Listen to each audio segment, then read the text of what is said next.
नमस्कार, आप देख रहे हैं प्रदेश का भरोसेमंद news channel India news Rajasthan. मैं हूं आपके साथ पराग गुप्ता। कर्नाटक के स्कूल कॉलेजेस में हिजाब पहनने की इजाजत नहीं मिलेगी।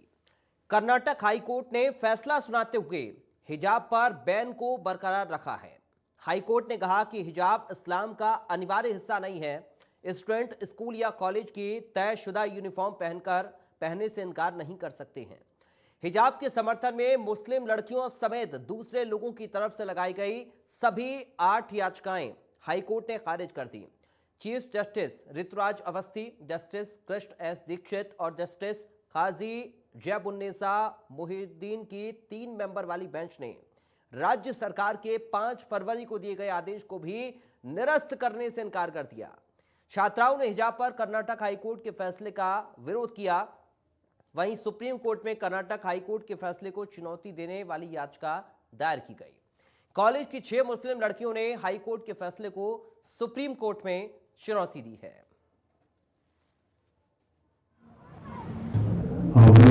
We take appropriate steps and we challenge it in the Honorable Supreme Court of India, and we are hopeful and optimistic that Honorable Supreme Court will definitely give its verdict on all the questions which have been formulated by the Honorable Karnataka High Court.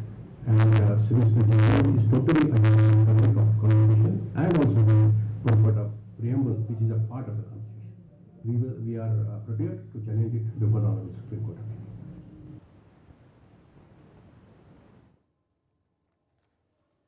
कितने लोग हैं?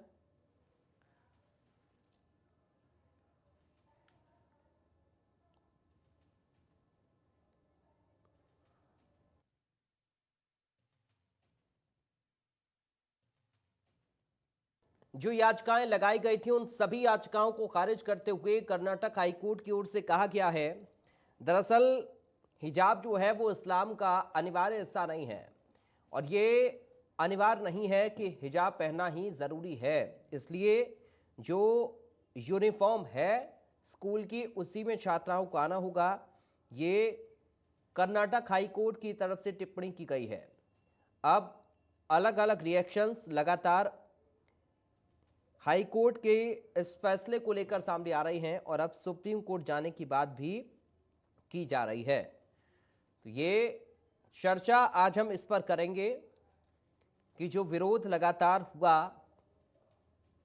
हिजाब का और उसके बाद court में ये मामला पहुंचा, नारेबाजी लगातार हुई, प्रदर्शन हुए और उसके बाद अब कोर्ट ने ये स्पष्ट कर दिया है, दरअसल यूनिफॉर्म में ही स्कूल में छात्राओं को आना होगा।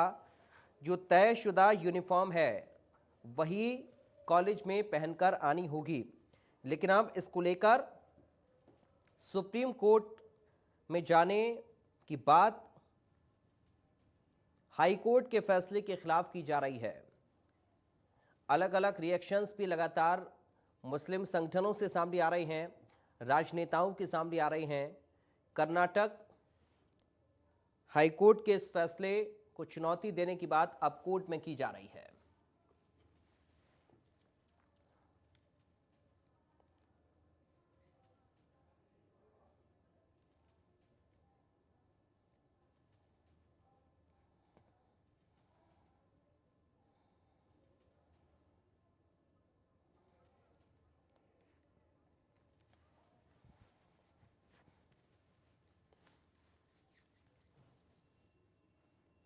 हमारे साथ 2 खास मेहमान जुड़ गए हैं, सीधा आपका परिचय करा दें। हमारे साथ मुस्लिम संगठन से हैं मैमुना नरगिस।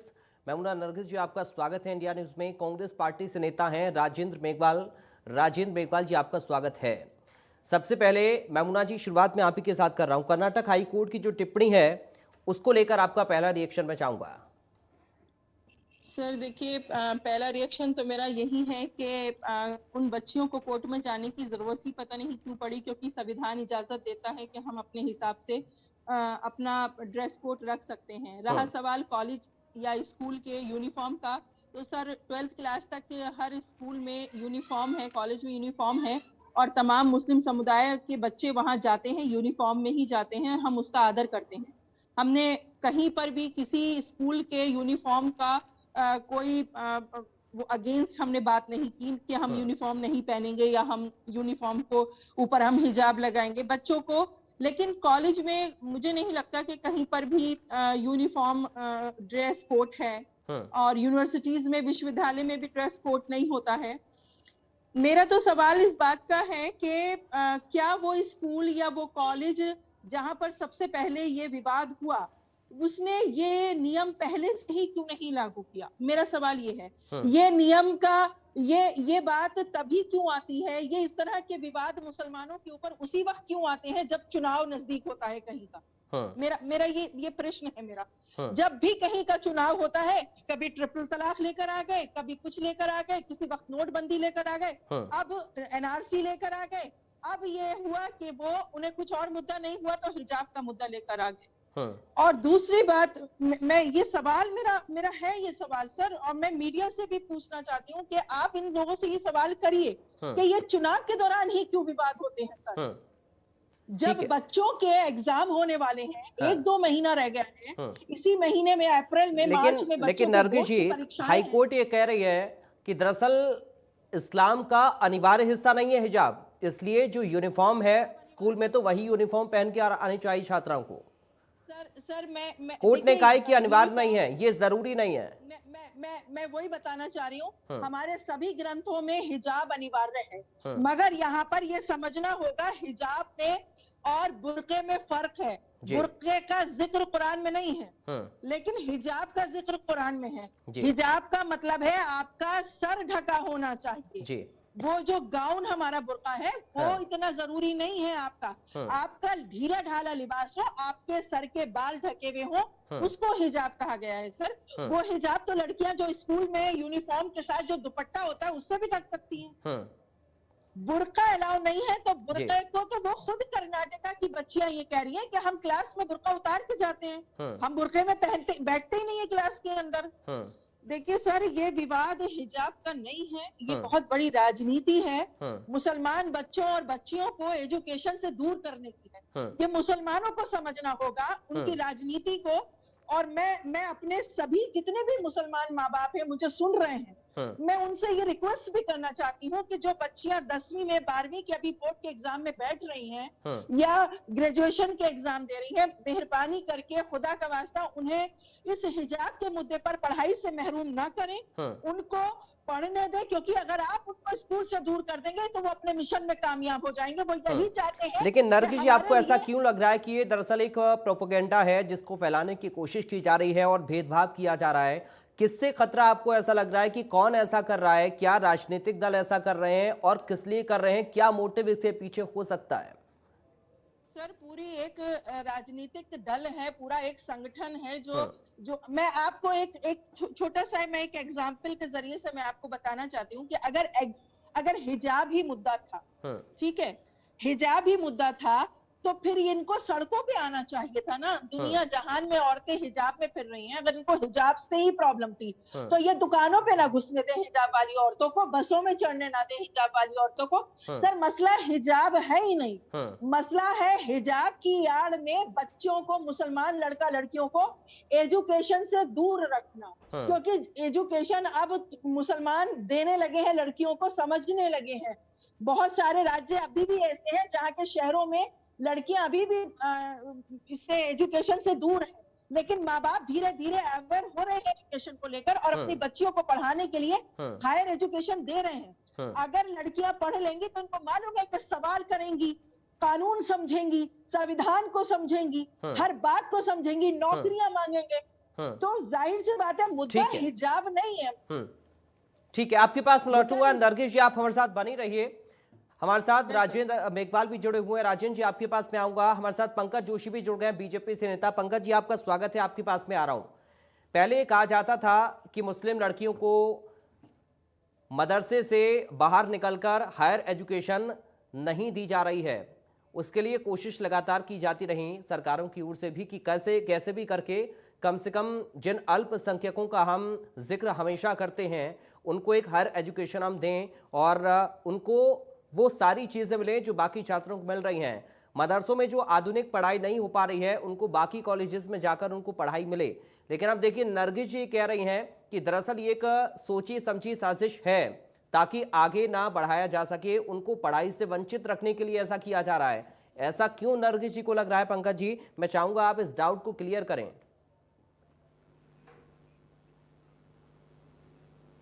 देखिए पराग भाई, सबसे बड़ी चीज है कि मुझे बताइए कि अब तक जब सब कुछ चीजें लागू थी, यहां तक कि संविधान के अंदर जो है आपके यहां संविधान के अंदर परिवर्तन कर दिए गए, और जहां के जिस समाज के सबसे बड़े आरिफ मोहम्मद खान साहब जो आते थे उनसे नहीं पूछा गया, और जब उन्होंने कहा कि ये जो है कुठाराघात है, अब आप देखिए उसके बाद संविधान परिवर्तित, मतलब न्यायालय की कार्य प्रणाली पर संविधान परिवर्तित कर दिया गया। क्यों किया गया था? क्योंकि किन्हीं लोगों के लिए जो है वो गलत था, समाज की कुरीतियां थी, उससे कहीं ना कहीं जो है वो दब रही थी। क्योंकि ये निर्णय किसी ने नहीं किया, ये जो है इस देश की संविधान जिसके ऊपर देश टिका हुआ है, चाहे वो कोई भी धर्म का व्यक्ति हो, यदि वो कहता है कि मैं मेरे संविधान जो है कि उसको नहीं मानूंगा, धर्म को पहले मानूंगा, तो मुझे बताइए क्या होना चाहिए उन लोगों के साथ में। और अब तो जो है केवल और केवल जो है बातें जो चीजें थी कि लगातार जो है माननीय हाई कोर्ट ने 3 बेंचों की जब उन्होंने क्लियर कर दिया कि ये कहीं चीज नहीं है, अभी जो है बड़ी उसमें कह रही थी कि भाई हमारे यहाँ है, भाई आज वहां पर क्या न्याय प्रणाली ने क्या लोगों को सुना नहीं था? क्या वहां अध्ययन नहीं हुआ? क्या हमारी देश की जो न्याय प्रणाली है उस पर प्रश्न है ये कि कहीं जो है कि आपने कहा कि ये चीज हम ये कहते हैं कि ये है और वहां नहीं था, क्या वहां पर उनको वक्त नहीं दिया गया पूरा? क्या न्याय ने सुना नहीं? इन सबको सुनने के बाद माननीय न्यायालय ने एक अपना जो है पूरा का पूरा डिसीजन जो है वो फ्रेम करके बता दिया, ये चीज ठीक हुई।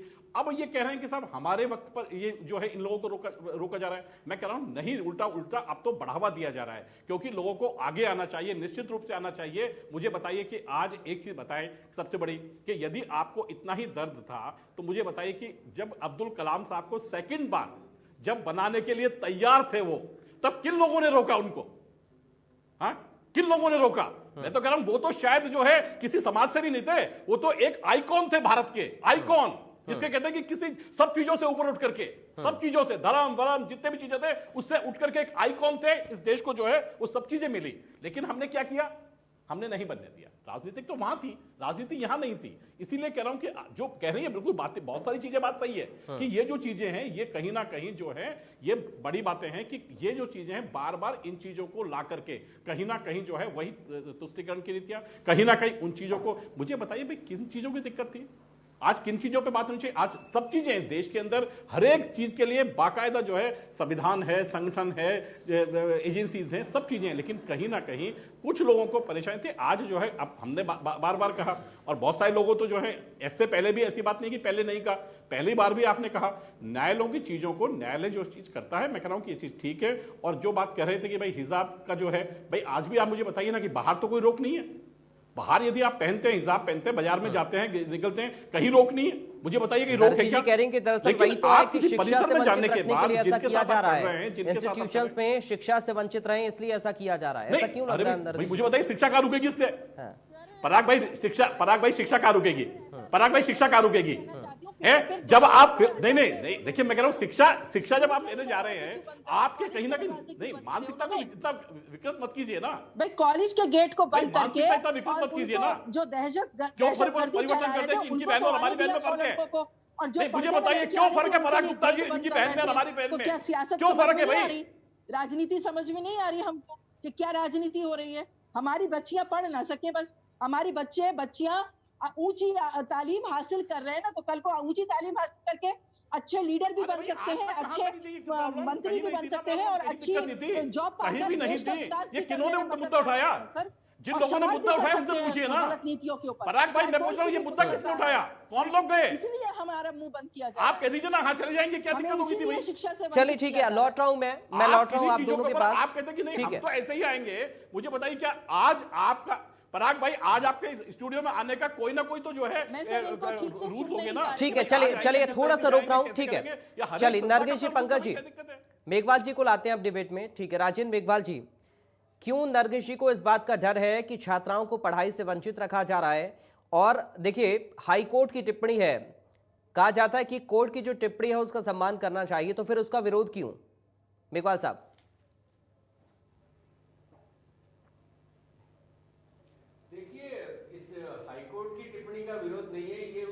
तमाम जो व्यवस्था है या जो सोच है उस सोच का विरोध किया जा रहा है। जैसा कि आपको पता है कि भाजपा और संघ परिवार का महिलाओं को शिक्षा के लेकर या महिलाओं के उत्थान के लेकर जो दोहरा चरित्र है, आपने देखा होगा कि अधिकतर दुष्कर्म के मामलों में या बलात्कार के मामलों में यही भाजपा के और संघ के लोग कहते हैं कि साहब उनके कपड़ों के ऊपर ये टिप्पणियां करते हैं। मुझे एक बात बता दीजिए, इस देश के अंदर 1848 के अंदर बालिकाओं का पहला विद्यालय खोला गया, सावित्रीबाई फुले के द्वारा और फातिमा सेठ जी के द्वारा महिलाओं का विद्यालय खोला गया। तब भी समाज के अंदर तमाम तरीके के ये लोग थे, ये जो महिलाओं का विरोध करने वाले लोग थे, उस वक्त उनके साथ में क्या व्यवहार करते थे। आज वही लोग हैं, ये सोच बदलकर दुर्भाग्य से ये लोग सत्ता में बैठे हैं और ये लोग उनका विरोध कर रहे हैं। मुझे आप बताइए 7 साल पहले ये विरोध क्यों नहीं था, या 7 साल में अभी विरोध क्यों जगा?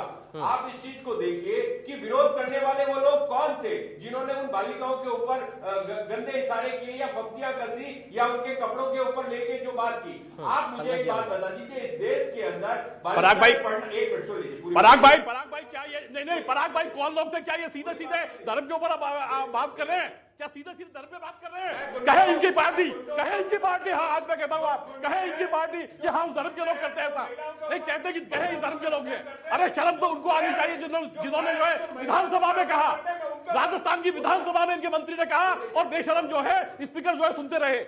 मैं उन लोगों पे हमला कर रहा हूं जो कायर हैं, जो महिलाओं से डरते हैं।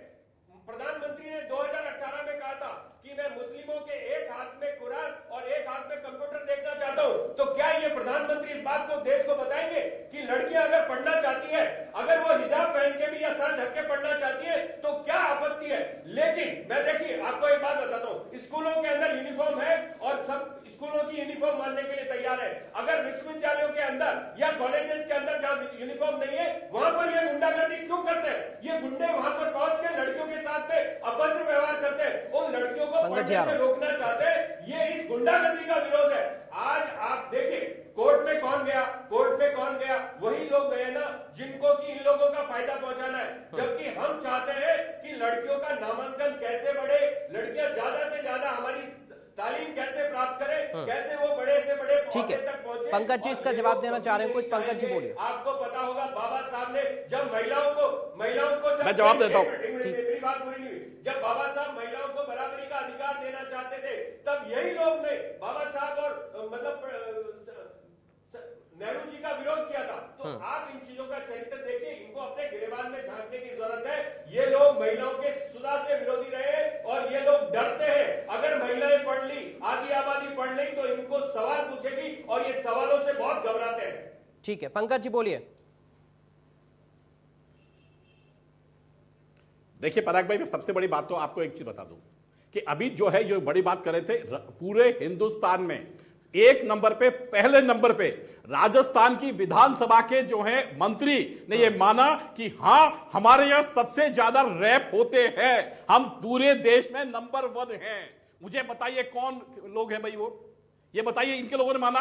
और उसके बाद जो भद्दी टिप्पणी की, तो मैं नहीं कहना चाहता आपके जो है चैनल के ऊपर, लेकिन जो भद्दी टिप्पणी की गई थी उसके बावजूद भी मुस्कुराते रहे। उस प्रदेश के मुख्यमंत्री ने उनके मंत्री से एक जो है बेशर्मी का शब्द नहीं पूछा कि ये शब्द आपने कैसे कह दिया, वो भी देश की जो है पूरे प्रदेश की विधानसभा के अंदर स्पीकर साहब ने नहीं पूछा। और जब हमने पूछा तो केवल जो है बेशर्मी की तरह आप बाहर निकल करके आप जो है माफी मांगते नजर आए। ये इनका चरित्र और दिखाता है कि एक उस मंदिर के अंदर कहा, पहली बात। दूसरी बात आप देखिए कि मुझे बताइए 50 साल तो तुम्हारा शासन था भाई, आप मुझे बताइए कितने लोगों को बनाया आपने, कितने लोगों को पढ़ करके बनाया, कितने विद्यालय खोले। आज कम से कम समानता का अधिकार तो मिल रहा है लोगों को। आप केवल और केवल उस रूढ़िवादिता में रहना देना चाहते हैं कि जिससे वो लोग जो है उस रूढ़िवादिता के अंदर जो है पिसते रहे। मुझे बताइए क्या आरिफ मोहम्मद खान साहब ने जो है क्या कहा था उन्होंने कि क्या एक बार तो मुझे पूछना चाहिए था।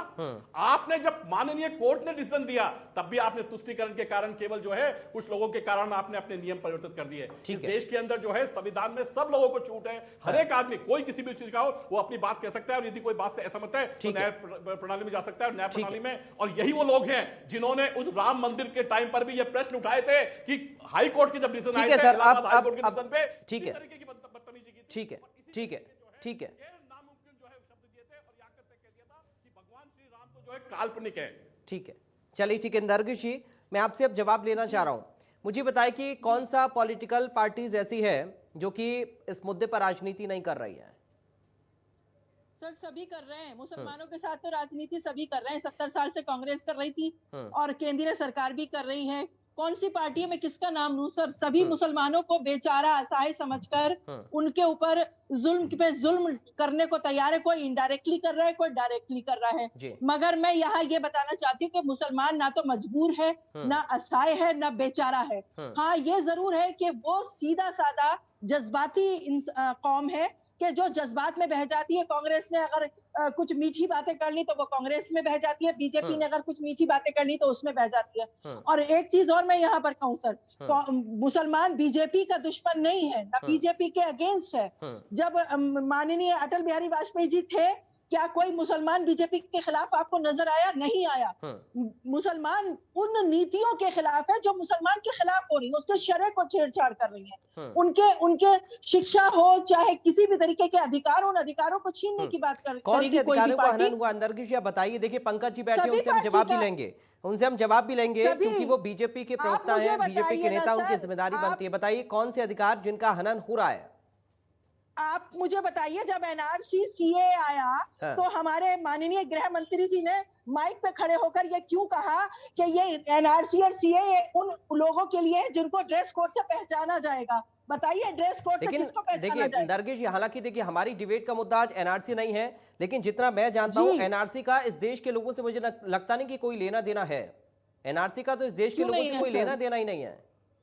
हाँ, वो क्योंकि 25% मुसलमानों से लेना देना है ना। चलिए ठीक है, खैर हमारा निकालना है। ये मुद्दा आज हमारी डिबेट का नहीं है, लेकिन सवाल ये है, देखिए एक सवाल बड़ा महत्वपूर्ण है। आप परिधानों का जिक्र आपने किया, हाई कोर्ट ने टिप्पणी की परिधान की कि साहब जो ड्रेस कोड है उसमें आए। अगर सभी धर्म अपने अपने परिधानों की बात करें तो आज मुस्लिम लड़कियां हिजाब पहनकर आ रही हैं, बुर्का पहनकर आ रही हैं, जो भी आप कह रही हैं उनका परिधान है वो पहनकर आ रही हैं।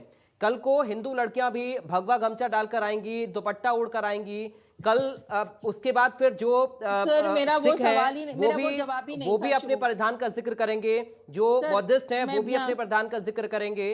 तो सारे धर्म अगर एक अपने अपने परिधान पहनकर आएंगे तो जो हिंदू मुस्लिम सिख ईसाई एकता की हम बात करते हैं वो एकता नजर कहाँ आएगी फिर?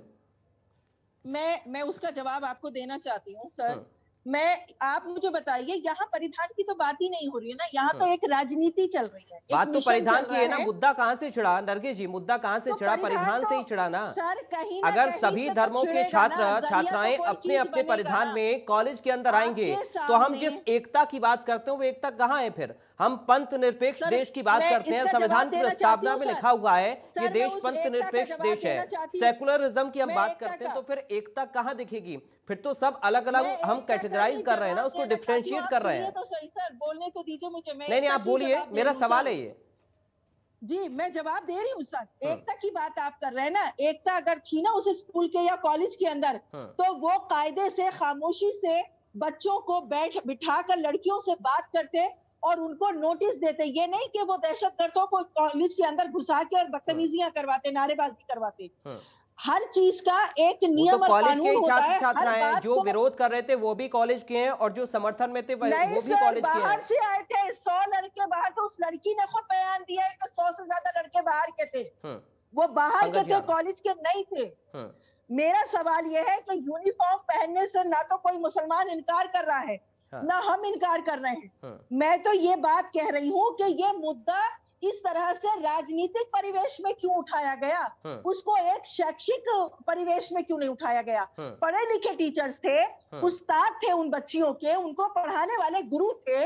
उस गुरु की तरीके से अगर वो शायद बात करते तो पेरेंट्स ये अलाउ करते कि हाँ भाई देर तक हम हिजाब में चले जाते हैं, आगे हम हिजाब के उसके स्कूल के कॉलेज के कानून को मानने को तैयार है। लेकिन बात करने का सर सलीका होना चाहिए, बात करने का तरीका होना चाहिए।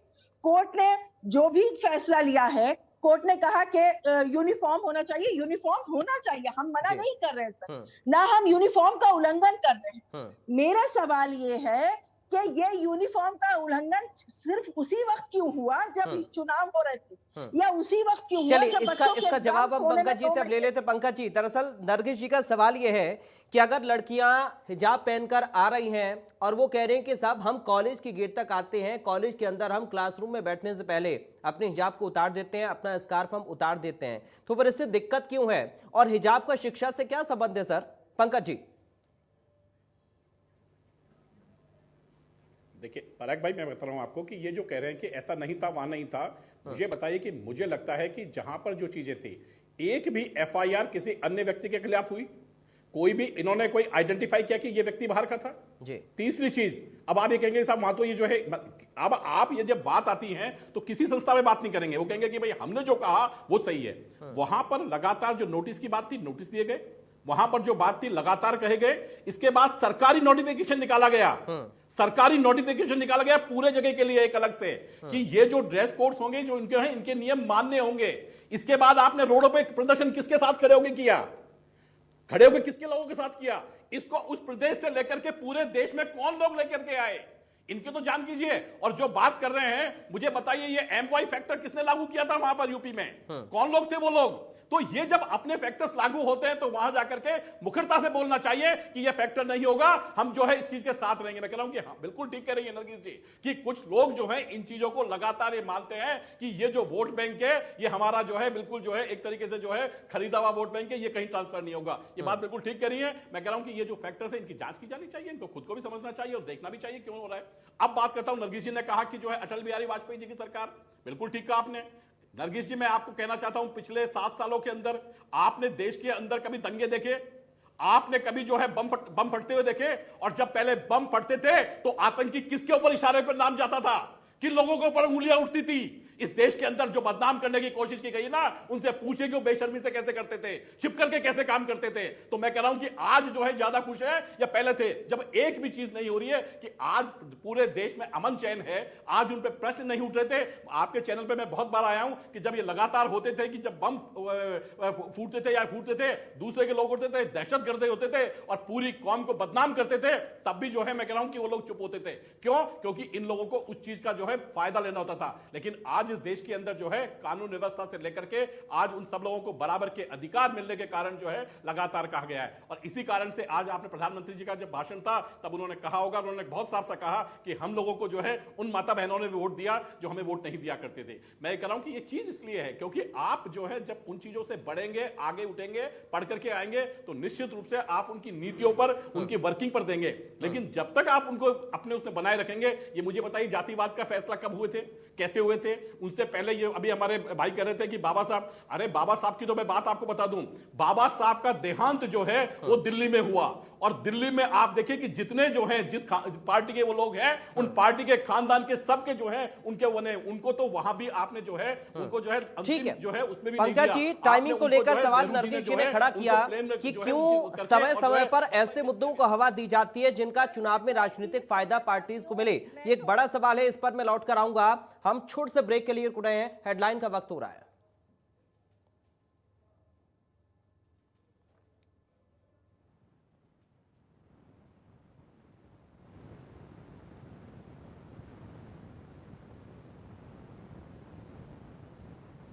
बड़ी खबर के प्रस्तुत करता है doctor ortho Ayurvedic oil and capsule, जोड़ों के दर्द की बेजोड़ दवा। सह प्रायोजक है पेट सफा आयुर्वेदिक चूर्ण, पेट सफा तो हर रोग दफा।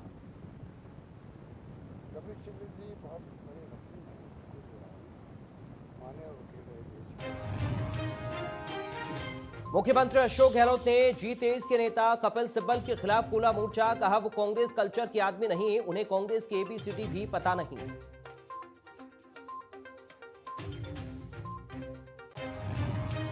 बजट घोषणाओं को लेकर पूर्व सीएम वसुंधरा राजे का प्रदेश की सरकार पर निशाना, कहा लोक लुभावनी कहानी लिखना और उसे जमीन पर लाना अलग बात, हम राजनीति में विकास करते हैं और कांग्रेस विकास में राजनीति करती है।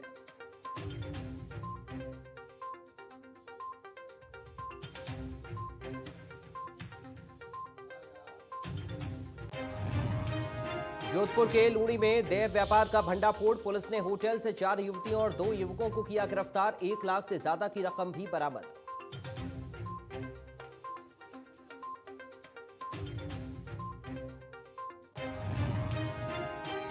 जयपुर में भरे बाजार में बदमाशों की गुंडागर्दी, जूस की दुकान पर खड़े 2 युवकों की हथियारों से पीट कर उनको किया लहूलुहान, एक युवक के सिर में आए 18 टांके, आरोपियों की तलाश में जुटी पुलिस।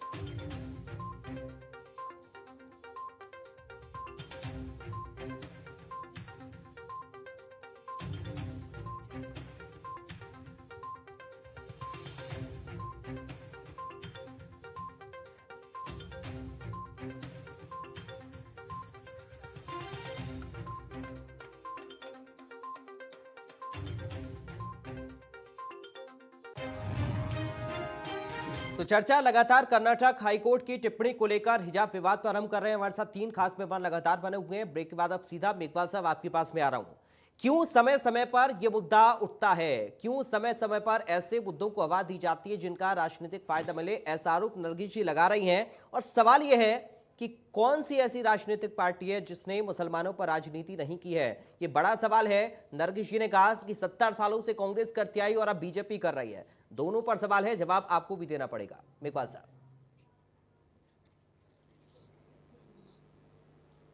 देखिए पराग जी, जहां तक महिलाओं की शिक्षा की बात है तो आजादी के बाद से लेके अब तक तमाम तरीके की जो शिक्षा के क्षेत्र में जो नवाचार हो, चाहे महिला शिक्षा को लेकर हो, चाहे अल्पसंख्यकों की शिक्षा को लेकर हो, चाहे दलितों की हो, आदिवासियों की हो, चाहे पिछड़ों की शिक्षा को लेकर जो बातें हो।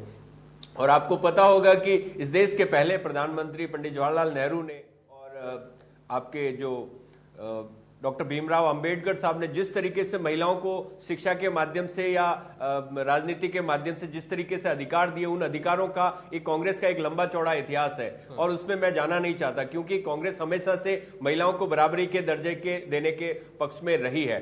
अब मैं आपको यहां बात बताना चाहता हूं कि बात यहां टकराव की क्यों हो रही है, बात समाधान की होनी चाहिए। बात अगर देखिए कोर्ट के माध्यम से जो भी फैसला आया है, चूंकि मामला न्यायपालिका के अंदर विचाराधीन है तो बहुत ज्यादा हम टिप्पणियां नहीं करेंगे, लेकिन मैं यहां पूछना चाहता हूं कि बात समाधान की क्यों नहीं होनी चाहिए। बात बच्चियों की शिक्षा को लेकर या जो नामांकन, आज मैं आपको बताना चाहता हूं, यह मामला कर्नाटक का है। मैं आज ही कर्नाटक की खबर पढ़ रहा था कि कर्नाटक के स्कूलों के अंदर 0 नामांकन है 1400 स्कूलों में, और करीबन 3000 स्कूल ऐसे हैं जहां पर 20 से कम का नामांकन है। तो आज सरकार को वहां पर इस चीज पे ध्यान देना चाहिए कि शिक्षा जो सरकारी क्षेत्र के अंदर शिक्षा का सुधार कैसे हो। यहां पर ये लोग जो बातें कर रहे हैं, तो हम चाहते हैं कि महिलाओं की शिक्षा को कैसे हम आगे बढ़ाएं और दुनिया का जो रेशो है, दुनिया का जो अनुपात है, उसमें इंडिया का अनुपात भी बढ़े। उस तुलना में आपको पता होगा कि जब देश आजाद हुआ था उस वक्त महिला साक्षरता की क्या दर थी और आज साक्षरता की क्या दर है। इस देश के अंदर अगर आप देखेंगे, राजस्थान के अंदर लैंगिक अनुपात के अंदर हम 1000 से ऊपर महिलाओं का आंकड़ा अचीव कर चुके हैं। तो आप देखिए केरल के अंदर महिला शिक्षा अगर ज्यादा है तो हमें इन चीजों को देखना पड़ेगा। अगर महिलाएं ज्यादा पढ़ेंगी तो वो अपने जो पूरे के पूरे हक है या अपनी जो भी समस्याएं हैं उनको वो बेहतरी से देख सकती है। वो क्या पहने क्या नहीं पहने वो उनका फैसला उनको करने दीजिए। देश में लोकतंत्र है, तानाशाही नहीं है, डिक्टेटरशिप नहीं चलनी चाहिए। जहां तक कपड़े की बात है, यूनिफॉर्म से किसी को कोई ऐतराज नहीं है, लेकिन जो गुंडागर्दी जिस तरीके से करी जाती है और खासकर चुनावों के दौरान जो गुंडागर्दी या मिसबिहेव या बदसलूकियां महिलाओं के साथ की जाती है, हमारा विरोध उसके साथ है। जो लोग इस तरीके की गंदी राजनीति करते हैं, जो सियासत करते हैं एक धर्म विशेष को, मैं फिर बोलना चाहता हूं कि शिक्षा के मंदिरों को धर्म का अड्डा या अखाड़ा, राजनीति, गंदी राजनीति का अखाड़ा ये क्यों बनाना चाहते हैं। यहां पे इस चीज को समझना पड़ेगा। बच्चियों को पढ़ने दीजिए, अगर वो स्कूल पास आउट है तो उनको कॉलेज में शिक्षा लेने दीजिए। आप उनकी शिक्षा में रोड़ा मत बनिए। ठीक है पंकज जी, आपके पास होगा। मेघवाल से एक सवाल जी, अगर अलग अलग धर्मों के छात्र कहें, स्टूडेंट कहें कि हम अपने अपने धार्मिक परिधान में आएंगे, एक्सेप्ट करेगी आपकी सरकार राजस्थान में? सर मेरी बात सुनिए, स्कूल के अंदर क्या यूनिफॉर्म होती है? या तो सलवार सूट होता है, बच्चों के लिए पैंट शर्ट होते हैं, ठीक है ना। अब बच्चों के लिए तो कोई समस्या है नहीं, लड़कों के लिए तो, लड़कियों के लिए सिर्फ इतनी सी तो समस्या है कि सलवार सूट हिंदू लड़कियां भी पहनेगी और सलवार सूट मुस्लिम लड़कियां भी पहनेगी। अब उसके अंदर अगर उसने सर पे रुमाल जितना स्कार्फ डाल लिया तो इससे कौन सा तूफान आ गया, और वो भी यूनिफॉर्म के कलर का अगर वो बच्ची पहनना चाहती है तो मुझे तो आपको देखिए ना, यहाँ पर कोर्ट को भी इस बात को, ईसाई क्रिश्चियन फर्क नहीं पड़ता ना, यूनिफॉर्म का मतलब क्या? अपने परिधान में आएंगे, आप एक्सेप्ट करेंगे या नहीं? आप पॉलिटिक्स आप भी कर रहे हैं सर। मेघवाल साहब सीधा जवाब दीजिए। आप मेरे को एक बात बताइए, सीधा जवाब दीजिए मेघवाल साहब। मुझे एक बात बताइए। मैं सीधा ही जवाब दे रहा हूं। हमारे हिंदू धर्म के लोग सर पे, माथे पे तिलक लगाते हैं और मुस्लिम दाढ़ी रखते हैं, सरदार पगड़ी पहनते हैं। क्या आप उनकी पगड़ी या दाढ़ी या तिलक हटवा सकते हैं क्या? आप बताइए ना मुझे। सिर्फ और सिर्फ महिलाओं के बारे में आपका ये फैसला कैसे चलेगा? और फिर मैं आपको कह रहा हूं कि अगर वो रुमाल का कपड़ा, अगर वो यूनिफॉर्म के कलर का पहनना, मैं वही कह रहा हूं ना आपसे जी। मेरा सवाल भी तो आपसे वही है ना कि सब अगर अपने वो अपने धार्मिक शिक्षण परिधान में संस्थान तय आएंगे, करेंगे ना तो कि- कॉलेज का मैं जो वही कह- प्रोटोकॉल होता है उसका पालन कैसे नहीं होगा? नहीं, धार्मिक, मैं आपको कह रहा हूं ना कि कॉलेज यूनिफॉर्म तय करेंगे ना। कॉलेज जो यूनिफॉर्म तय कर देंगे वो बच्चे या जो भी बच्चों के कॉलेज ने तो अभिभावक कहा है वो कि मानेंगे, जो वो कॉलेज बच्चियां की भी यूनिफॉर्म है, मानेंगी। उसी यूनिफॉर्म में आइए, लेकिन कोर्ट ने भी सिर्फ कह और दिया कि सिर्फ साहब कॉलेज ने प्रशासन ने सही कहा।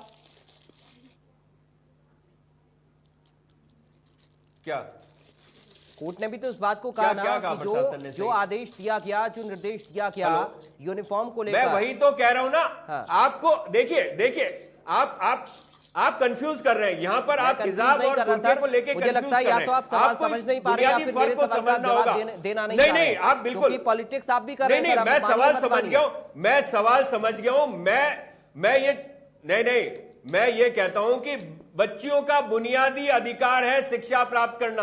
आप बिल्कुल है, बच्चियों के बुनियादी अधिकार से बिल्कुल उनको है। वंचित नहीं कर सकते। आपको उनकी शिक्षा को पहले ही देना पड़ेगा। शिक्षा को सेकेंडरी लेकर तो कोई इश्यूज है, सवाल ही नहीं है सर। यूनिफॉर्म खैर, तो पंकज यूनिफॉर्म जी से मैं के जवाब मानने ले से लेता हूं। किसी ने इनकार नहीं किया। ठीक है, पंकज नहीं जी से नहीं, जवाब ले लेता समस्या हूं। यही हो रही है ना।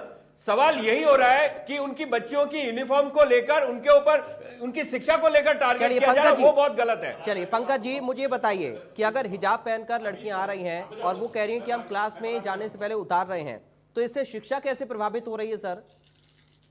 कैसे शिक्षा प्रभावित हो रही है? और अगर बच्चों को हिजाब पहनकर उनका अगर धार्मिक परिधान है, वो आना चाह रही हो, कह रही हैं हमारे इस्लाम में यही है, तो दिक्कत क्यों है फिर?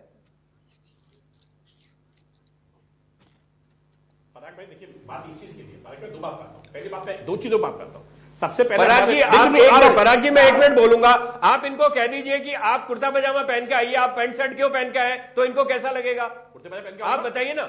आप देखिए, ये डिफरेंशिएट नहीं। कोई कहेगा नहीं मैं धोती पहन के आऊंगा, कोई कहेगा मैं कुर्ता पजामा पहनूंगा, कोई कहेगा मैं सलवार सूट पहनूंगा। देखिए, जब बुनियादी अधिकार है, लोकतंत्र ने हम सबको अधिकार दिए हैं, तो आप बाहर जाकर इस तरीके की गंदगी ना फैलाएं। आप कृपया करके गंदगी ना फैलाएं और जो चीज है उसको होने दीजिए। चलिए ठीक है, पंकज जी से हम जवाब ले लेते हैं। पंकज जी बोलिए। देश के प्रधानमंत्री जी ने तो जो है अपनी पार्टी के, मैं आ रहा हूं, वहीं आ रहा हूं इनसे। हमारे देश के प्रधानमंत्री जी ने तो लोगों ने पढ़ा, और आपने भी जो है न्यूज पट्टी चलाई थी जब लोगों ने कहा था कि एक मंत्री जी जब जो टी शर्ट और जींस में गए थे, तब उन्होंने कहा था कि जो है कि परिधान ऐसा होना चाहिए जहां पर आप जो है ठीक लगे। मुझे कहा था कि नहीं कहा था उन्होंने, प्रधानमंत्री जी ने क्यों कहा था? उनकी इस पर बंदिश नहीं लगाई थी, लेकिन उन्होंने क्या कहा था कि लोगों को जो आप आइकॉन होते हैं, आपको देख करके जो है जनता अनुसरण करती है। पहली बात। दूसरी बात, आप देखिए कि अभी बड़ी बातें कर रहे थे कि ये होना चाहिए। अरे आपकी सरकार ने तो यहां पर कलर चेंज कर दिया।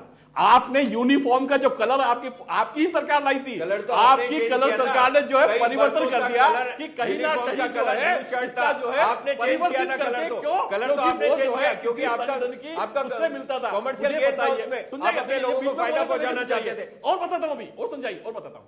अभी आपने देखा इनकी बड़ी बात थी, अभी जब ये राजस्थान में जब मामला हुआ, जब आपने देखा कि जब कर्नाटक में मामला हुआ, राजस्थान में मामला हुआ, तब मुझे बताइए कि मुख्यमंत्री जी ने क्या कहा था। आज आपने यदि सही बात कही तो मुख्यमंत्री जी को समझा दीजिए जाकर के। मुख्यमंत्री जी ने कहा कि नहीं ये नहीं होगा, और खुद ने उन्होंने कहा कि नहीं ये जो चीजें हैं वो उस पर जो है राजस्थान में विवाद नहीं है। तीसरी बात। अब चौथी बात, आपने कहा कि जो बात आपने मेरे से प्रश्न पूछा था कि क्या ऐसा हो सकता है क्या। देखिए, आज मैं आपको बता दूं पराग भाई कि जब हमारे बच्चे एडमिशन के लिए जाते हैं या कहीं भी जाते हैं, तो वहां के जो बाकायदा जो होते हैं उसमें लोगों से, यहां तक छोड़िए आप परिधान छोड़िए, मेरे बच्चे को मैंने 10th तक और 12th तक स्कूलों में पढ़ाया है, वहां ये बंदिश थी कि किसी बच्चे को, कोई भी बच्चा जो है नॉन वेज लेकर के नहीं आएगा, क्योंकि वो किसी ना किसी के चीजों से प्रॉब्लम करेगा, तो वो भोजन वहां लेके नहीं आएगा, बाकी घर पे कर सकता है। मुझे बताइए किस लोगों ने नहीं पालना की। और बहुत सारे बताता हूं, आप अभी नहीं, लगभग जो है अभी भी करीबन जो है 10 तो RS ऑफिसर होंगे और 3 IAS ऑफिसर होंगे जिनके बच्चे वहां पढ़ रहे हैं और वो उसको पालना कर रहे हैं, उनके बच्चे 12th करके निकल चुके। तो ये कह रहा हूं कि ये बात इस चीज की नहीं थी, ये बात कोई दूसरी थी। जो बात जो है नरगिस जी ने कहा, बात कहीं वो थी कि कहीं ना कहीं उन लोगों को लगा कि किन चीजों से जो है हम जो है इन लोगों को बढ़ा करके कर सकते हैं। बात प्रॉब्लम कहीं भी नहीं है, किन चीजों पे नहीं है, और धीरे धीरे करके क्योंकि वो समझ रही है, लोग समझ रहे हैं इस चीज को और लोग आगे बढ़ने की कोशिश कर रहे हैं, इसलिए परेशानी हो रही है। कहीं ना कहीं छिटक नहीं जाए वोट हमारा, कहीं ना कहीं निकल नहीं जाए वोट हमारा, इसलिए से परेशानी है। ठीक है नरगिस जी, क्या और जो लोग अभी कह रहे थे कि एक एजेंडा सेट किया जिन लोगों गया, गुंडा का, ठीक है। ये लोग तो वो लोग हैं जिन्होंने भगवा जो है आतंकवाद का नाम जो है जिन लोगों ने निकाल करके दिया, ये वही लोग हैं। चलिए ठीक है नरगिस जी, जी एक एजेंडा सेट करने की कोशिश की गई है जिसका जिक्र पंकज जी कर रहे हैं। जी किस टाइप का एजेंडा मतलब? पंकज जी कह रहे हैं कि दरअसल वोट बैंक की राजनीति इस देश में हो रही है और हुई भी है। मुसलमानों को लेकर बात करें, रंग को लेकर और कपड़ों को लेकर, क्या जो पॉलिटिक्स हो रही है वो आपको सही लग रही है? सर मुझे एक सवाल ही बताइए, पंकज जी हो चाहे कांग्रेस के जो लीडर बैठे हैं उन वो हो, मैं एक बात बता दीजिए मुझे, वोट बैंक की बात कौन नहीं कर रहा है? कांग्रेस का ठप्पा लगा हुआ है मुसलमानों पर और हिंदुओं पर ठप्पा लगा हुआ है बीजेपी का।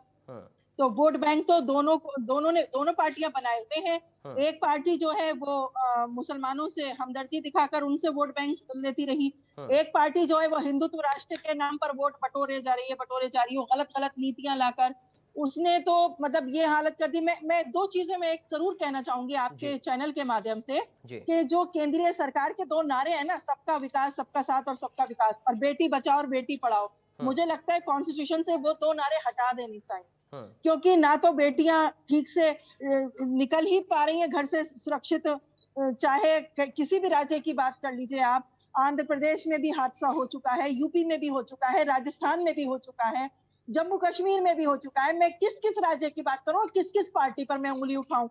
मैं तो सभी की बात कर रही हूँ। हर किसी के राज्य में रेप केसेस हो रहे हैं, औरत सुरक्षित है ही नहीं, ना बूढ़ी सुरक्षित है। जो लोग कहते हैं ये जो लव जिहाद की बात करते हैं ना, वो ये कहते हैं जीन्स पहनने वाली लड़कियों के साथ ज्यादा केसेस हो रहे हैं, जो बूढ़ियों के साथ हो रहे हैं वो बेचारी कौन सी जीन्स पहन रही है? जो मासूम 2 साल की बच्ची है उसको तो दीन दुनिया का नहीं पता, उसको जीन्स का मतलब नहीं पता, उसको शायद कपड़े उतारने का मतलब भी नहीं पता। उस बच्ची को जो 6 महीने की, 2 साल की, 1 साल की, उनके रेप हो रहे हैं। तो मैं ये सवाल करना चाहती हूँ, वोट बैंक तो सभी बना रहे हैं, कौन नहीं बना रहा वोट बैंक?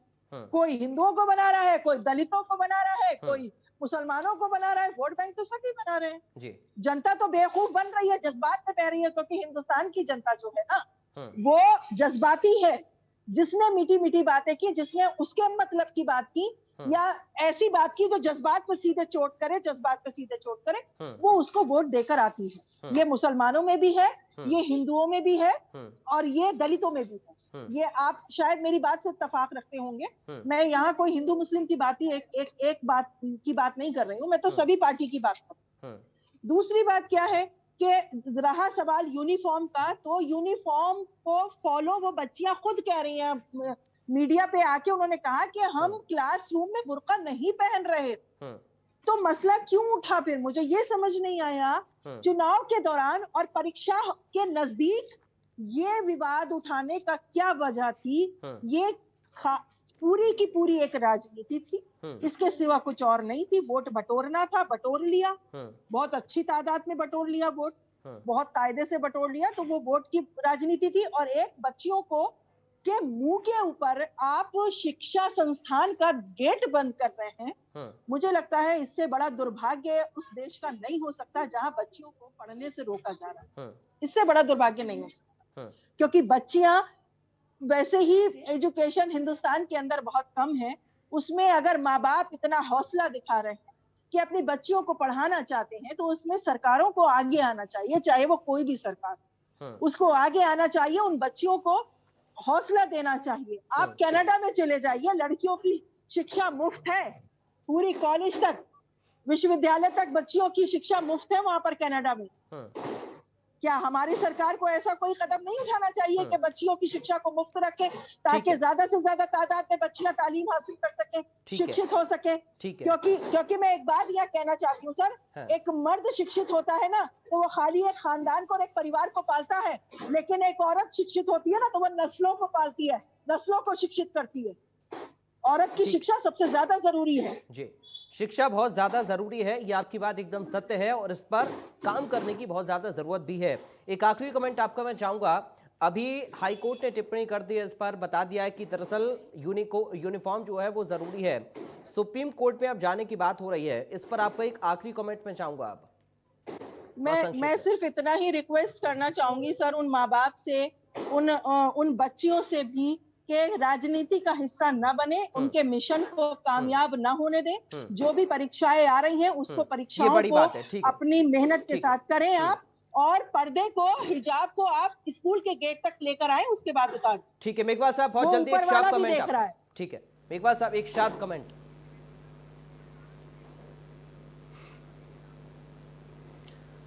देखिए पराग जी, निश्चित रूप से मैं ये बार बार मैं यही बात कह रहा हूं कि हमें महिला साक्षरता को बढ़ाना है, महिला शिक्षा को बढ़ाना है, तो हमें ये छोटे छोटे जो विवाद हैं ये टकराव छोड़ने पड़ेंगे और हमें कहीं समाधान की बात करनी पड़ेगी और आपस में तालमेल से, बातचीत से इन तमाम मुद्दों को स्कूल, कॉलेज, संस्थानों में निपटाना पड़ेगा। क्योंकि स्कूल्स में यूनिफॉर्म का कोई इशू नहीं है, यूनिवर्सिटी और कॉलेज के अंदर जो इस तरीके के फरमान लादे जाते हैं उन फरमानों के ऊपर हमें सोचने की जरूरत है। और जो सावित्री फुले ने 1848 में जो सपना देखा था उस सपने को साकार करना है। इस देश के अंदर फातिमा शेख ने, चाहे सावित्रीबाई फुले ने जो महिला शिक्षा की अलग जगाई थी और उस वक्त जो लोग विरोध कर रहे थे वही लोग आज भी विरोध कर रहे हैं और उस विरोध का हमको कड़ा जवाब देना है। ठीक है पंकज जी, एक फाइनल कमेंट आपका सर, बहुत संक्षेप में, छोटा। उन लोगों की बातें कर रहे हैं उनके, बस मैं इतना सा ही कर रहा हूं, जो लोग उनकी बातें करते थे वो बातों तक ही सीमित रह गए, लेकिन उनको शिक्षा नहीं दी। आज देश की बालिकाएं जो है, चाहे इन्फोसिस हो, चाहे टीसीएस हो, चाहे कहीं भी हो, यहां तक कि देश की सेना में जहां पर उनको अलाउ नहीं था, देश की सेना में भी जो है आज महिलाएं, ऐसी कोई जगह नहीं है जहां पर महिला नहीं है। वो इस देश की सरकार की देन है कि कहीं भी जा सकती है, कोई भी काम कर सकती है। यह 7 साल में मुझे बताइए, 7 साल में पहली बार कहा गया।